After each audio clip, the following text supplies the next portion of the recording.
makalipad na sa hawla ng ginto. May mga punong walang dahon, mga pusong di makakibo sa mga pangyayaring nagagana sa lupang ipinangako. Mula nang makita ko ang lupang ito, nakita ko rin ang munting apoy sa puso ng tao. Pinaguna ng mga kabulukan hanggang saan lumago. Ngayon ang puso'y may takot sa lupang ipinangako.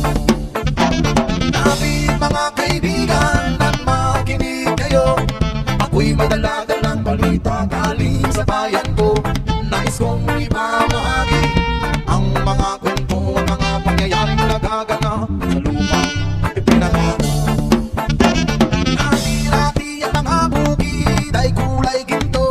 Dati-dati ang mga ibon silayan ng tao.